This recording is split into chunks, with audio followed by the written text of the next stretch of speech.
Hello, everyone, and thank you for joining us today. My name is Melissa Sobota. I'm an associate at Franczek, and I'm very pleased to co-present today's program, Janus, the New Reality for Public Employers. We welcome our clients and friends who are joining us today. For those of you who are not familiar with our law firm, Franczek, we are a Chicago-based law firm of over 40 attorneys who focus on labor and employment, education, employee benefits, and immigration law. I'm delighted to be joined by my partner, David Johnson. Dave has nearly 40 years of experience representing and counseling all types of public sector employees in labor and employment matters. Before we get started, there's just a few housekeeping items to address. First, right under the presentation slides, you have the ability to type and submit questions. Please feel free to ask questions throughout the program by using this feature. We will do our best to answer all questions at the end of the program. This program has been approved for CLE and HRCI credit. Please fill out the survey that will be emailed to you after today's webinar to receive professional credit. Additionally, everyone logged into today's program will receive an email that includes a link to the recording of the webinar as well as the presentation. Now let's get started. With the preliminaries out of the way, let's jump into the agenda of what we're going to cover today. We're going to start off today with a brief overview of the PreJanus legal background, including the Abood decision allowing fair share, as well as Illinois laws permitting fair share and subsequent controversies and litigation. Next, we're going to briefly discuss the holdings of the majority and dissent in the Janus decision. Third, we will discuss public employer obligations in the wake of Janus. We'll then touch on what happened to union security clauses and collective bargaining agreements going forward. We'll then discuss some of the union bargaining demands that many public employers have received in the wake of Janus. And finally, we're going to end with some discussion on the possible impacts of the decision on public unions going forward. Dave, why don't you start us off with an overview of the PreJanus background? Thank you, Melissa. Well, I know this will be a review for some of you in the audience. We have a wide variety of participants here today, and to make sure that everyone has the basic background, we're going to start off with a very quick overview of the legal state of affairs for public sector fair share fees prior to last month's Janus decision. For public employers in Illinois, public employers in Illinois, both the educational sector and in the non-educational sector, have been subject to collective bargaining, formal collective bargaining since the mid-1980s. But when formal collective bargaining came to Illinois in the mid-80s, the doctrine or the sense of the fair share or the agency fee approach in public employment was already well established. It had been established in the 1977 U.S. Supreme Court decision of Abood versus the Detroit Board of Education. In that case, which obviously arose out of the Detroit Board of Education, the court had to deal with the question of could you charge dissenters, non-members of the union with a financial responsibility to pay for the collective bargaining process. The Abood court struck a balance. It acknowledged the First Amendment concerns, but said there had to be a balance. What had to be balanced were that service charges, to the extent used to finance collective bargaining, contract administration, and grievance adjustment processes, they were valid. And the court emphasized that the union's duty to represent everyone in the bargaining unit justified this requirement, the so-called no free rider proviso. However, the court also held that union expenditures for political or ideological causes, those expenditures were not germane to the union's duty as a collective bargaining representative, and the court held that those actions, those activities, could only be financed by those who do not object to such causes. These principles are set forth in the both in the Illinois Public Labor Relations Act, Section 6 of the IPLRA, and in Section 11 of the Illinois Educational Labor Relations Act, with the definitions of fair share arrangements which track the language and track the teachings, the holding in Abood. Under Illinois law, certainly up until last month, fair share provisions in collective bargaining agreements were always considered to be a mandatory subject of bargaining. And as a consequence of this, virtually all, not necessarily all, but virtually all of the public sector collective bargaining agreements in Illinois have had a fair share provision in there. Under the Illinois Educational Labor Relations Act, there was an administrative procedure for processing objections to the fair share fee. Now, by and large, over the last 30 years or so, the controversies over the fair share fees primarily and generally had to do with the calculation of what the fair share appropriately was, what were proper chargeable or non-chargeable expenditures for a union, escrow arrangements, and the like. Going back 30 years to 1986, in the Hudson versus Chicago Teachers Union case, the Supreme Court, again, the U.S. Supreme Court held that the union is required, the public sector union, is required to provide a so-called fair share notice that satisfies three elements. First, there has to be an adequate explanation for the potential non-member of what the basis for the fair share fee is. Second, there has to be a reasonably prompt opportunity to challenge the amount of the fee before an impartial decision maker. And finally, there had to be an escrow arrangement for the amounts of the fair share fee reasonably in dispute. Employers played no role whatsoever in the calculation or the defense of the fair share fees. This was always viewed as a union internal affair in which the employer had no legal interest. Unions, for their part, had no interest, no desire to enmesh public employers in this process and strove to keep them out of that process. However, as we've seen, even back in the 1980s, the Right to Work Foundation, which has been one of the primary litigants in this area for a long time now, Right to Work Foundation pursued a legal strategy of trying to make sure or to ensure that the public employer had certain obligations with respect to the fair share notice. This led to the case of, which you see cited up here, of Dixon versus City of Chicago. This is a case brought against the city back in the late 80s. It was in the wake of the Hudson decision.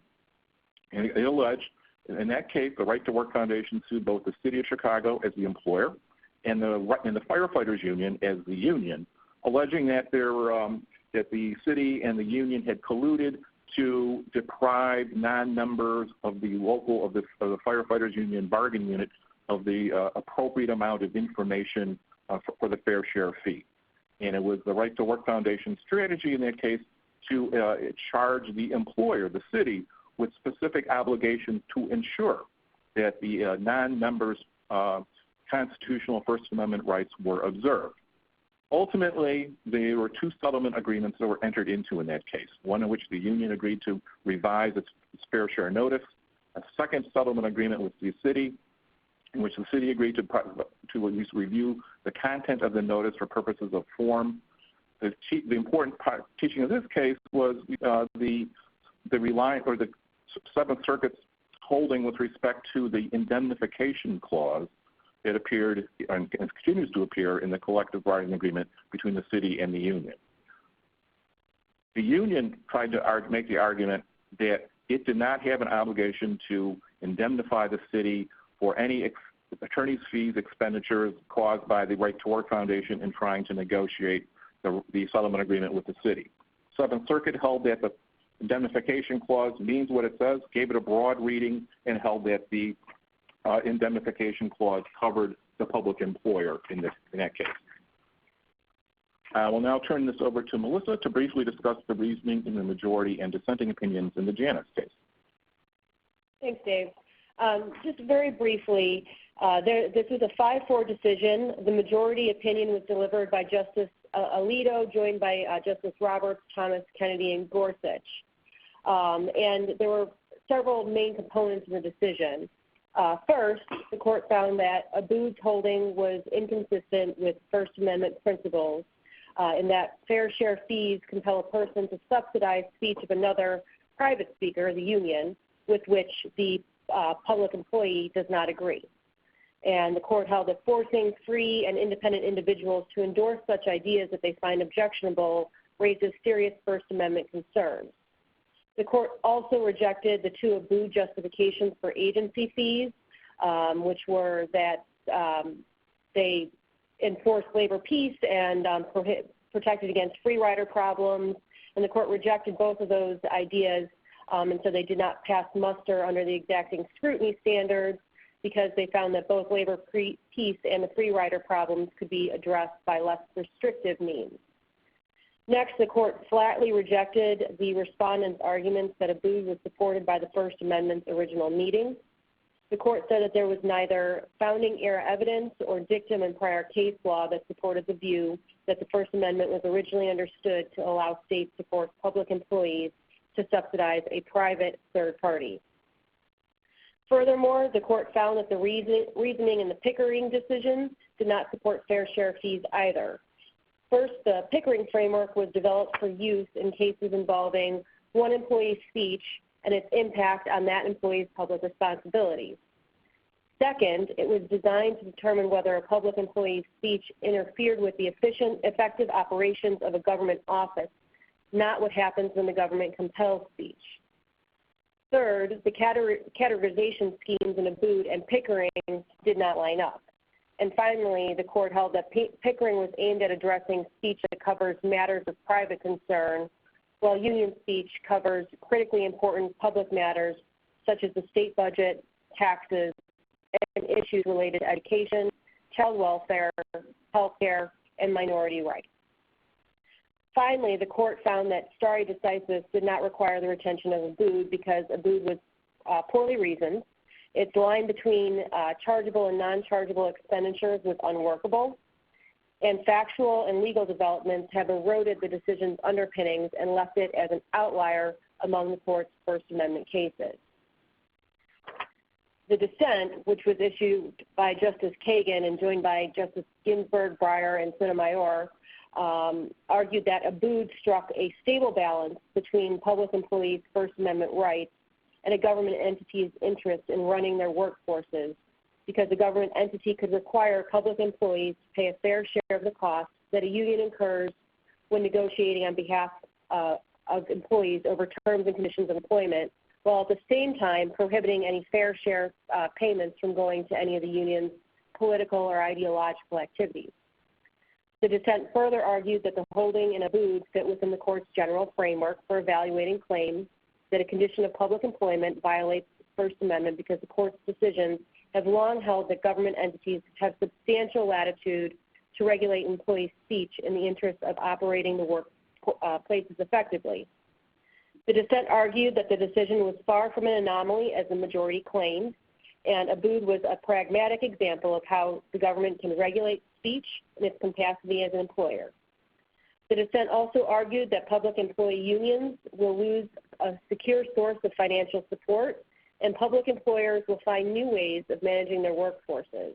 And the relationship of public employees and their employers will change in both predictable and wholly unexpected ways. Finally, the dissent rejected the majority's claim that the principles of stare decisis were unworkable here. The dissent argued that there were no special justifications for overturning ABUD because the decision has proved workable and there have been no recent developments eroding its underpinnings. In fact, the court pointed out that more than 20 states have statutes built on the decision, and those laws underpin thousands of ongoing contracts involving millions of employees. Therefore, Reliance interest in maintaining ABUD were strong. Now I'll turn to Dave to discuss some of the practical aspects in the wake of the Janus decision. First, we'll discuss public employer obligations in light of the decision. Thank you, Melissa. Well, first and foremost, of course, all public employers should have immediately ceased collecting all fair share deductions as of the date of the court's decision, June 27, 2018. If you haven't done so already, you must do so immediately and reimburse any fair share deductions that were made from non-member paychecks since the decision issued on June 27th. In effect, the only deductions post June 27th that can be made from members of the bargaining unit are with respect to those employees, members of the bargaining unit, who have affirmatively consented to the deduction of union dues or fees of one sort or another. The one thing we have found out in terms of representing and counseling various public employers in the wake of the Janus decision is that in some cases there are discrepancies or there is some confusion in the employer records or the payroll records with respect to which members of the bargaining unit are fair share payers or were fair share payers, and which employees are actually union members. And this is something that does need to be clarified, because if an employer is taking deductions from, again, the teaching of Janus is there are no deductions of any kind from a member of the bargaining unit unless that individual has actually individually affirmatively consented. If you take the deductions from an employee on the mistaken impression that that individual has consented, but the individual hasn't, there is the prospect for liability. And we will talk a few minutes down the road about potential ramifications on the indemnification clause. Is there anything an employer can do to ensure that their lists that they have of who's a dues paying member match with the union's list? Yes, our recommendations has been that to sit down with the union and make sure everybody's working off the same database, that the records their records are reconciled, and if they're not in, if the records are in conflict, those records need to be revised, and they need to be reconciled. Should an employer request to review the union signed authorization cards before continuing to make any dues deductions? It's a good question, because there are at least 2 points or 2 major issues at stake here. One consists of whether, for those that are operating under an existing collective bargaining agreement, the first question is going to be, what does your collective bargaining agreement in its union security clause, what does it say with respect to whether or not the union is to provide copies of the signed authorization cards? Most, I'm not going to say all, but most of the collective bargaining agreements we've seen have a provision that the employer will deduct union dues only upon receipt of a signed authorization from that employee as delivered by the union. So if there is if that is what your collective bargaining agreement provides, you certainly, I would think, are entitled to insist upon compliance with that provision in the collective bargaining agreement. The second provision here, the second issue here is, and we're starting to see this in terms of bargaining demands or pushback from some of the unions who, for a variety of reasons that we will get into in a few minutes, are taking the position that they don't necessarily want to provide a copy of the union or the dues deduction authorization card. And from our perspective, I think that poses certain liability issues for a public employer where the employer is taking money or taking deductions from an individual where there is no basis, no written basis in the possession of the employer for making that deduction. Now, I want to turn to union security clauses. What happens to the union security clauses in existing collective bargaining agreements? Do they just go away? They don't go away in their entirety. There will certainly, in all likelihood, there are going to be elements or aspects of those union security clauses that will no longer be enforceable. Certainly any collective bargaining agreement union security clause that makes a reference to fair share or agency fees, those provisions are unenforceable. Many employers or many unions are engaging in effects bargaining, for example, with respect to the Janus decision. And certainly there is some controversy with respect to what kinds of issues and topics properly fall within the scope of effects bargaining and which don't. But some which clearly do have to do with getting to an agreement with the union as to which provisions in the existing collective bargaining agreement, both sides agree, are no longer enforceable. Most, if not all, collective bargaining agreements have a savings clause, which provides that, and this is something that you should consult in terms of how you operate prospectively in the wake of the Janus decision. Typically, a savings clause will say that where an existing provision of the collective bargaining agreement, such as the fair share provision, is unenforceable, the parties get together and negotiate whatever they need to do in order to replace that or to remedy that particular situation. So, for example, the question, for example, of what kinds of communications to the non-members will be made, the specifics of any reimbursements, all of those kinds of issues, bread and butter issues, would be grist for the effects bargaining mill.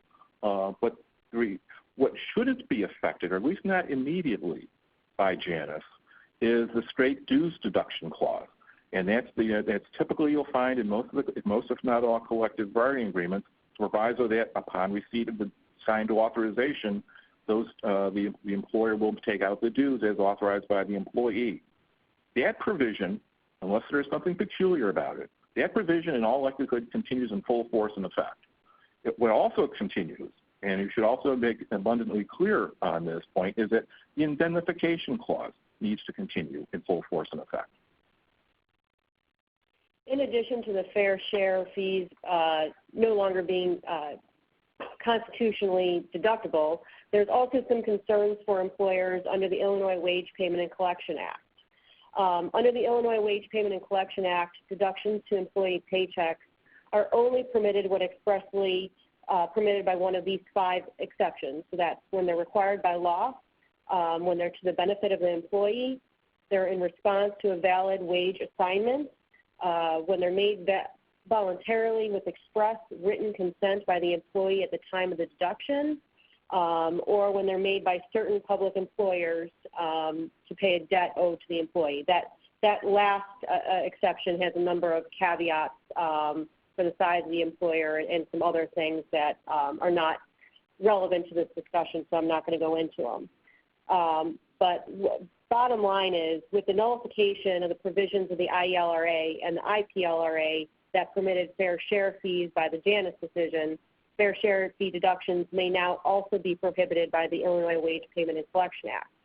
And that's something for employers to be cautious about, because employers found to be in violation of the Illinois Wage Payment and Collection Act may be required to not only reimburse employees for the improper wage deductions, but may also be assessed additional fees and penalties. So you definitely want to approach this issue carefully. Now I'm going to turn to Dave to discuss some of the bargaining demands public employers have begun to receive in the wake of Janus. I know we've briefly touched on some of them, but we'll go into a little bit more detail. So post-Janus, what we've been seeing is a fairly consistent, fairly comprehensive union pushback. Now, obviously, pre-Janus, pre that decision, the public sector union had a bit of a luxury in that it really did not have to go out and recruit people to join the union. The fair share was always the default option, and generally after either immediately or after 30 days or after 60 days, the union was assured that it would receive fair share payments from the non-members. It will no longer receive those payments anymore. There is definitely an incentive on the part of the unions to reach out to new hires as quickly as possible. So among the proposals we're seeing, sometimes characterized as effects bargaining, and we can talk later or answer questions about whether it's an appropriate effects bargaining proposal or not, but certainly in the context of proposals for a successor collective bargaining agreement. Among the things we're seeing are very adamant proposals, that the unions be notified immediately of all new hires within the bargaining unit so they can reach out to them. We're also seeing proposals that the union be notified of and invited to attend any new employee orientation sessions. Unions have, many unions have been pushing for, and these are unions that don't already have such a provision in their contracts, will be pushing for a provision that, look, we are the exclusive bargaining representative after Janus. Even after that, we as the union still have all the obligations to represent everyone in that unit that we had beforehand. In order to fulfill that obligation, we need to be able to talk to or get access to the new hires so that they understand what the collective bargaining agreement is and what the nature of the union's role in administering the collective bargaining agreement is. And, of course, surreptitiously or otherwise, to make the pitch for the new hire to join the union and pay full dues. We're also seeing proposals from the unions looking for a formalized annual process whereby they get to address everybody in the bargaining unit on at least an annual basis. And whether it's called a training session or something like that, it is the unions are bargaining for mechanisms in the collective bargaining agreement that will tighten their communication with the employees in the bargaining unit and give them broader and greater and more convenient access to that. We're also seeing proposals requesting employers to take a completely neutral stance when the union seeks to convince a new hire to join the union, or for that matter, to convince a long-standing member to retain his or her membership in the union. And Dave, real quick on the employer neutrality, have we seen any instances where that has applied to third parties coming in and trying to get information about employees? Yes, we have actually. We've seen this happen. This has happened in other states, and certainly happened somewhat. It's starting to happen in Illinois, and this has been a concern that many of the public sector unions have been raising for a number of months now, since the Janus decision took absolutely nobody by surprise. And among their union's concern is they view other third-party organizations, strangers to the collective bargaining relationship, seeking to submit FOIA requests, trying to find out which of the public employees are still union members, which aren't, and getting some kind of contact information so they can reach out to those employees and try and talk them out of joining or retaining their membership in the union. This is creating a pressure in some, and we're starting to see it very recently, starting to create a pressure in some of the bargaining situations where the union is extremely concerned about a third party such as the Right to Work Foundation or some other organization getting access to their membership data, their membership cards, have been taking basically a double-barreled position. First, they're seeking to have where a collective bargaining agreement either doesn't address or does require tendering of the copy of the dues authorization. We're seeing proposals where the union is saying, we will no longer give you a copy of that individual employee's signed authorization and say, we will certify to you. We take our word for it. This employee, Dave Johnson, is a full member. Take full dues out of his check. And then as a fallback proposal, what we've been seeing are proposals that requesting or that the employer do a couple of things when it comes to a FOIA request for information about members of the bargaining unit. Either, at a minimum, that the employer give the union some kind of informal heads up when such a FOIA request comes in, and in some cases, the union are proposing that the employer commit to not turning over this membership data, these membership cards, when they're FOIA'd. Now, obviously, in the case of a conflict between a collective bargaining agreement and FOIA, the FOIA statute will trump. What we don't have so far is any indication from the Attorney General's office, at least I'm not aware of any cases or opinions of any kind, addressing whether, in the wake of Janus, whether a dues membership or dues authorization card is or is not subject to an obligation to disclose under FOIA. One can envision that given the rationale in Janus, which envisioned joining the union or not joining the union as a very personal First Amendment protected decision of that individual employee, if that's really the case, if that is so laden with First Amendment concerns, whether or not to join or not join the union, it seems to me that such a personal decision by the employee may then, or at least the evidence of that employee's personal decision, whether there's a card or there's is or is not an authorization card, that kind of personal decision could arguably be exempt from a FOIA obligation. But we're going to have to wait and see how the Attorney General's office proceeds with that and how the courts rule on that. And just very quickly, kind of going back to a little bit of the indemnification discussion that we touched on earlier, and the unions now frequently taking the position that they're not going to disclose employee signatures to employers because of concerns of a FOIA, et cetera.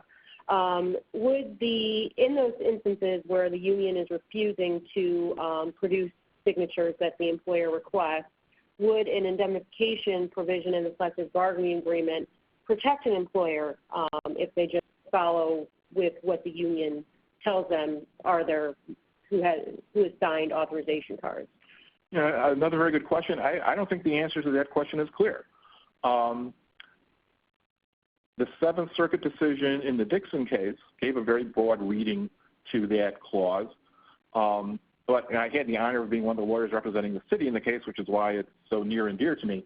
But in that case, there was a very focused, concentrated strategy from the Right to Work Foundation to try and to ensure that the public employer, as the state actor, as the entity taking the money out of the check, that the state actor had at least some responsibilities to ensure that the constitutional rights of the non-members were observed.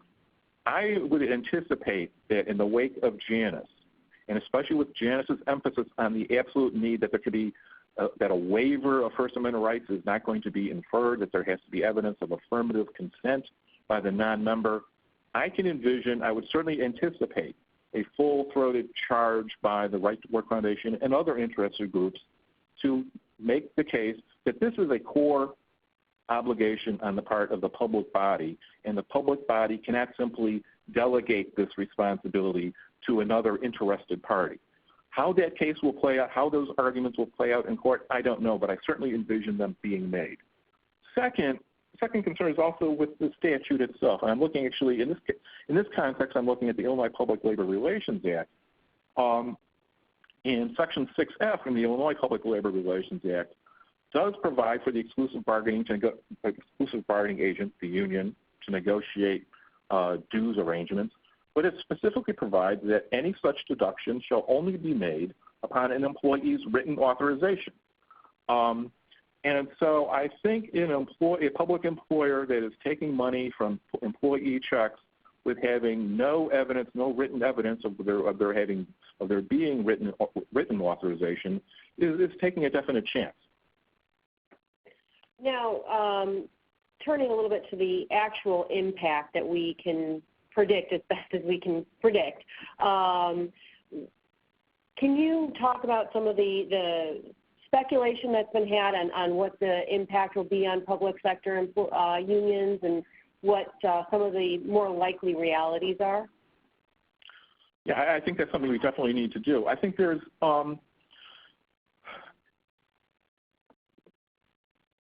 one thing we can envision here is up until now, as long as there was the fair share arrangement, the unions were assured that they would receive the requisite the monies necessary to administer and negotiate and enforce the collective bargaining agreement. Now that they're not going to have, now that they're not necessarily entitled to that or assured of that, there's going to be, I can see questions coming up at least in two principal areas. One is going to be whether or not the principle of the union's obligation to represent everyone in the bargaining unit, regardless of whether they're a member or not, whether that principle will retain its vitality. It's interesting that here in Illinois, Operating Engineers Local 150, back in February of this year, in anticipation of the decision in Janus, filed a lawsuit in federal court seeking a declaration from the federal court that the statutory duty to represent everyone in the bargaining unit violated the union's constitutional rights. Another possible avenue here is going to be whether or not a public union in Illinois is going to be in a position of telling non-members that, all right, we will represent you, but if you want us to process your grievance, if you want us to take your grievance to arbitration, there's going to be a service fee. There's going to be a charge for that. It's interesting that the Janus decision, even in the majority opinion, in pages 16 and 17, clearly in dicta, but sort of indicated that this was a possibility, that it might possibly be the case that the union might want to charge non-members or could charge non-members for the expenses involved in actually providing representation to them. One case that comes back from the year 2000, there was a case out of Nevada, which is, of course, is a right-to-work state. And in Nevada, the local SEIU union, public sector union, had a set of principles, applicable to the folks it represented under its collective bargaining agreement, whereby it couldn't, because being a right-to-work state, it could not enforce union membership or collect fair share. But they had a rule that if you were a non-member and you wanted to be represented in a grievance proceeding, then there was a union would charge a fee of $60 an hour for consultation about a grievance. It would charge for if the employee wanted to be represented by outside counsel, the employee was on the hook for paying for the outside counsel at an hourly rate of up to $200 an hour. and the employee would be responsible for 50% of the arbitrator's fee if the case went to arbitration. Some employees in Nevada filed a lawsuit to challenge these as basically being a violative of their First Amendment rights. Went up to the Nevada Supreme Court, and the Nevada Supreme Court held that, again, in a right-to-work state, held that exclusivity of representation principle does not require a union to provide its services free of charge, that making the payment of a service fee a condition of employment was unlawful. In other words, you could not charge them a fee in order to be hired or to keep their job. But a service fee is not unlawful when it was simply a condition of grievance processing. Now, up until now, because of the fair share, Illinois, either through the labor boards, they have not really had an opportunity or occasion to address whether or not a union's duty of fair representation under the Illinois Public Sector Labor Relations Act is violated if the union charges a fee for grievance processing. There is plenty of precedent under the National Labor Relations Act that would be illegal, but we don't know exactly how Illinois labor boards will respond to that. And further, we don't know whether or not there won't be some legislative initiatives from the public sector unions seeking to guarantee that they can make that charge they can impose a service fee in order to actually provide representation in a grievance proceeding. Now, can you talk a little bit about how the realities have kind of played out we know a few of our neighboring states, Indiana, Wisconsin, Michigan, all in the last several years have become right-to-work states, and employees are no longer required to pay fair share fees. And what has been the real-world impact of that on union membership in those areas? Yeah, you'll see on the slide for the 5 states, and this is really the proportion of public employees covered by a collective bargaining agreement in those states in those particular years. And we owe a debt to these statistics, by the way, are taken from Professors Hirsch and McPherson from their unionstats.com website. And what you'll see, Indiana, Wisconsin, and Michigan are right-to-work states. With respect to Indiana and Michigan, you see a fairly stable proportion of employees in the public sector who are represented by a collective bargaining agreement. The outlier is Wisconsin. Now, Wisconsin became a right-to-work state, and I believe it was 2015, but it was earlier, in 2011, that the Wisconsin General Assembly enacted so-called, it was Act 10, which basically what Act 10 did was it had the effect of really stripping from public sector unions their rights really to bargain over anything that was of any real consequence. It forced them to recertify every year. And there you'll see that there's been a dramatic decrease in the proportion of public employees in Wisconsin who are covered by a collective bargaining agreement. I think that, for me, the teaching of the states here in the Midwest is that so-called right-to-work legislation in and of itself doesn't necessarily have an impact on, or at least a broad impact on the public unions. If, however, that right-to-work legislation is accompanied by severe restrictions in the ability of those unions to bargain over wages, hours, terms, and conditions of employment, then you will see a sudden decline in this. There's another point in this we'd like to make, which is that for the public sector unions, to the extent that Janus is being bandied about as the death knell for public sector unions, not so fast. I think the first and foremost is most of the public sector unions have very long, deep roots. We have here on this slide, most of these unions, be it the Fraternal Order of Police, American Federation of Teachers, the firefighters, AFSCME, all of these unions had been around for decades before Illinois ever got around to formalize collective bargaining and the official legislative condonation of fair share fees. They existed, and in many instances, they thrived before that. The fact that they will not have the fair share mechanism available to them doesn't necessarily translate into their destruction as unions. My own personal sense of this, I think the impact on union will vary from union to union. I can't imagine that police and fire unions are going to be severely impacted by this. Here in Chicago, the main police union is the Fraternal Order of Police. It represents something like 10,500 police officers in Chicago. On information and belief, they have one fair share pair. And I don't think that the demise of fair share is going to significantly increase that. I think that many of the teacher unions have been around for a long time. In fact, had engaged in more strikes before there was formal collective bargaining than there has been after collective bargaining. I would expect most of the teacher bargaining units to remain fairly strong and solid. I think the skilled trades will probably stay very strong and solid. The semi-skilled trades are unions like AFSCME and SEIU, where they represent a broad spectrum of employees. They may have some difficulties, and because they may have bargaining units where, frankly, their community of interest is not nearly as pronounced, not nearly as concentrated as it is, for example, with a police, fire, or say a building trades union. And there, in the wake of Janus, I believe there's some additional questions that are kind of out there and looming for us to kind of ponder. Can you discuss a little bit about what some of the still outstanding questions are? Certainly. As sort of suggested before, one question is going to be whether or not Illinois will reconsider or revisit the exclusive representation principle. There are obviously certain advantages to a public employer in ensuring that the union with which you're dealing has to represent everybody in the bargaining unit. Otherwise, you're going to have a Swiss cheese bargaining unit, and that is going to greatly complicate the administration of the workplace if you're a public employer. If you're a public employer, you have an institutional interest in a union that can and does represent everybody in that particular unit.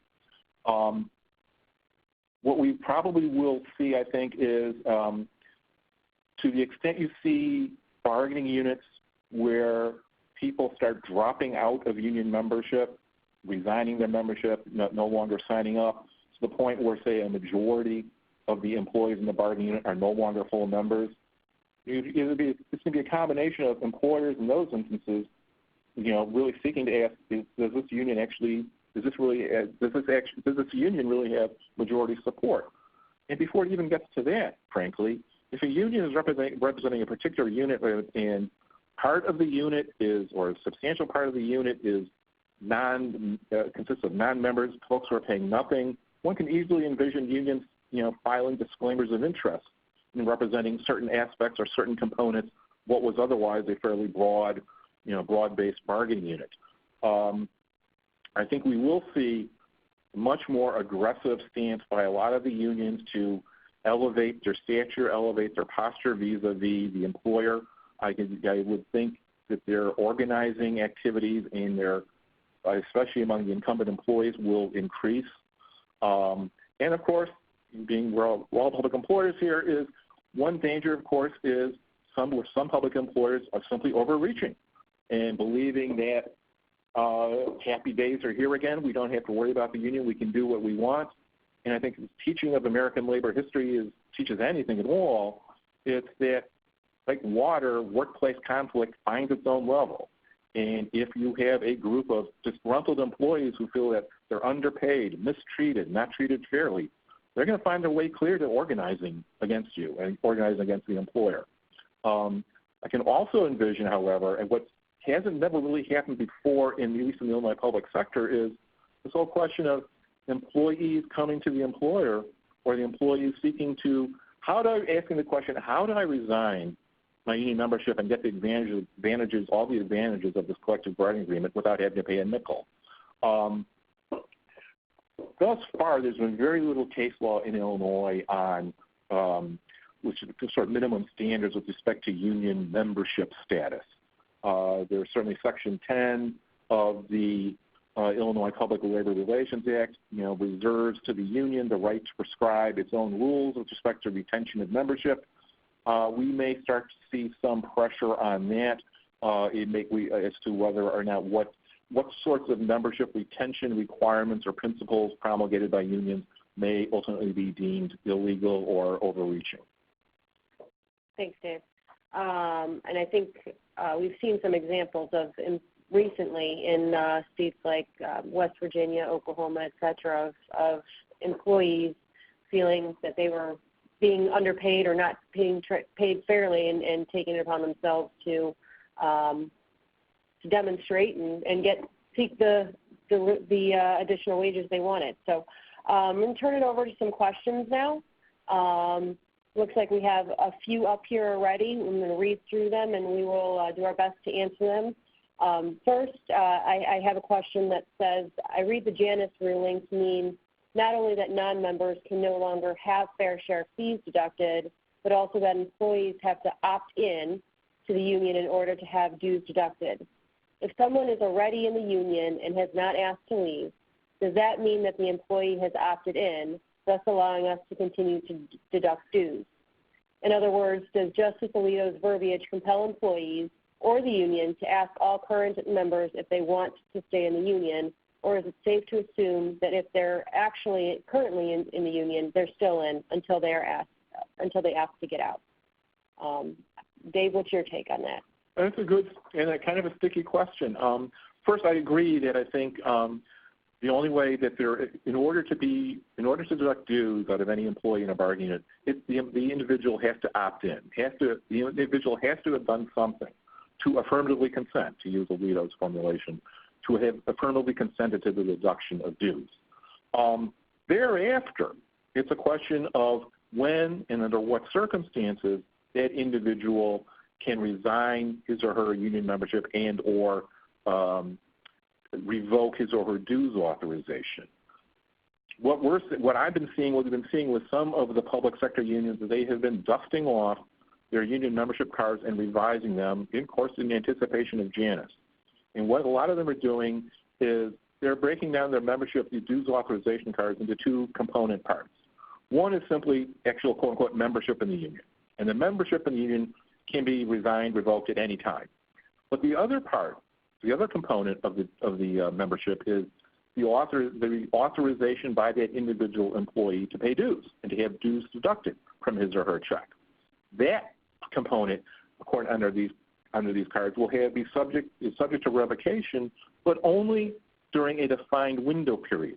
For example, 3 days, maybe it could be before the expiration of the collective bargaining agreement, or more generally, more typically, on an annual basis, for some 2 or 3 week period in the month of August or May or whenever it is. And if the employee does not opt out during the opt-out period, then that employee will continue to have the obligation to pay or to have union dues deducted from his or her check.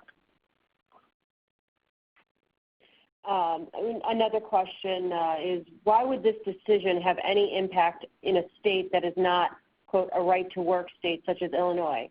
I assume that all employees in a union shop must pay what the union requires.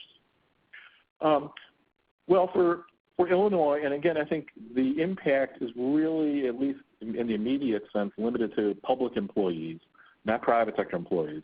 But for public employees, what this means going forward is that they don't have to pay into their decision to join the union is purely their decision. They don't have to do it. They can't. Their continued employment or being hired, it cannot be made contingent upon joining or not joining the union. If they have, as I just sort of indicated, if that individual has previously joined the union, then the revocation of the union, of the authorization to deduct dues, may be subject to a certain number of hurdles and a certain number of hoops that the employee may have to go through. But at least going forward under Janus, it's a new hire into a bargaining unit, a public sector bargaining unit, will not have to pay a nickel for anything unless and until he or she opts to join the union or otherwise authorize deduction of fees.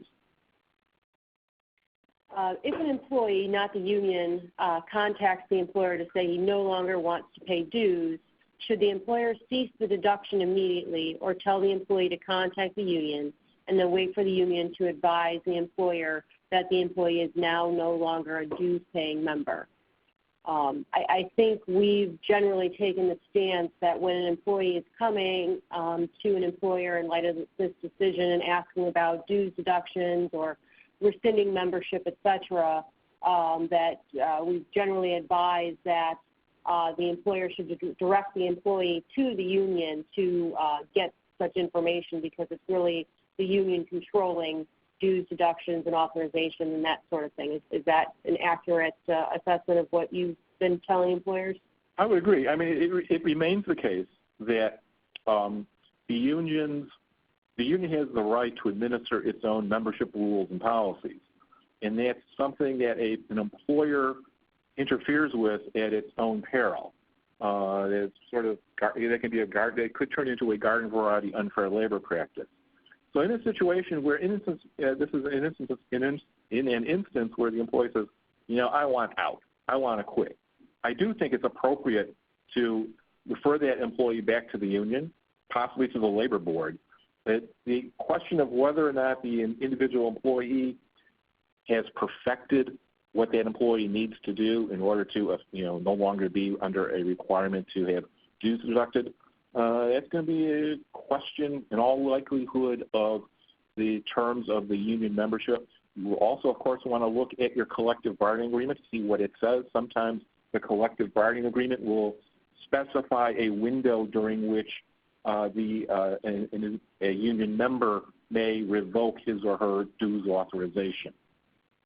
But I also think that, one of the things we may see in labor board litigation, if not elsewhere in Illinois, is additional cases, further cases on what are the limits of on a union's ability to restrict or to control revocation or resignation from the union. Thank you. And we have a follow-on similar question. An employee provides written notice to employer directing that employer cease union dues deduction. Is there any obligation on the employer's part to notify the union of the employee's request before or after the employer stops deduction?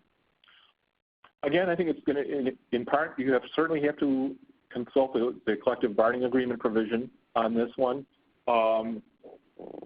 Unless barring peculiar or unusual facts, I would think this is going to fall on something where it's the employee gets referred back to the union, where the employer continues to deduct the dues. The employer certainly wants to ensure that it has an indemnification clause. If you don't have an indemnification clause in this kind of situation, then it's certainly it becomes a tougher call for the employer, because then the employer may have some liability it might not otherwise have had. But I would certainly notify the union of any actions along these lines. And if, assuming an indemnification provision is in place, it's really a question of advising the union that we expect the union, or you expect the union, to pay the freight on this one. And then we have another question. Does this mean anything for employer policies that make membership a condition of employment, not also a First Amendment issue? And I think we touched on this briefly, Dave, answering another question, but I think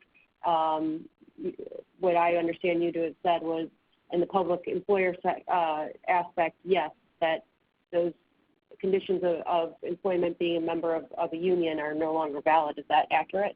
Yeah, to be a full-fledged member, yes, I would agree that's a significant First Amendment problem. I think that some of those collective bargaining agreements, will have such provisions, and you need to inspect them to see if you have them.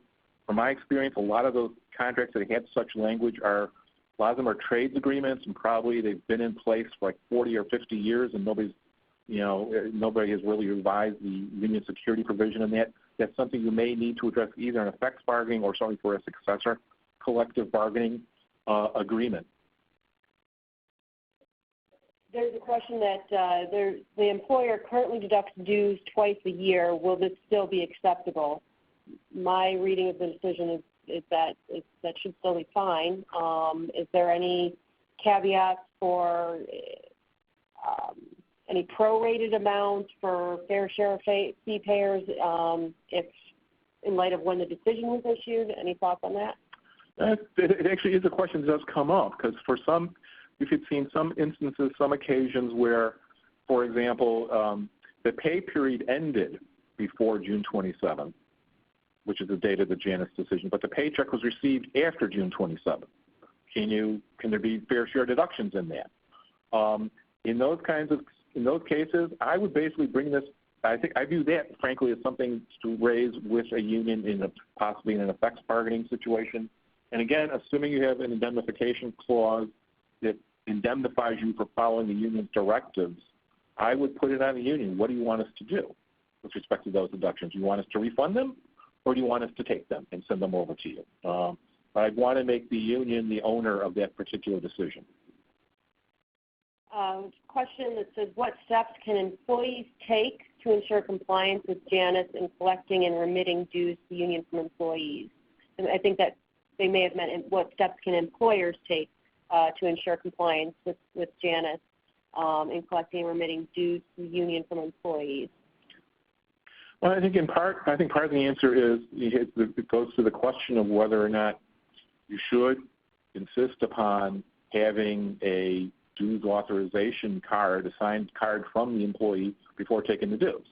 I think there are a lot of reasons for why you would want to insist upon it, at least until the smoke clears with respect to whether an indemnification clause would protect a public employer in a case where the employer takes the deductions from individuals having no written authorization from the individual employees, relying solely upon the on the word or the representation of that union.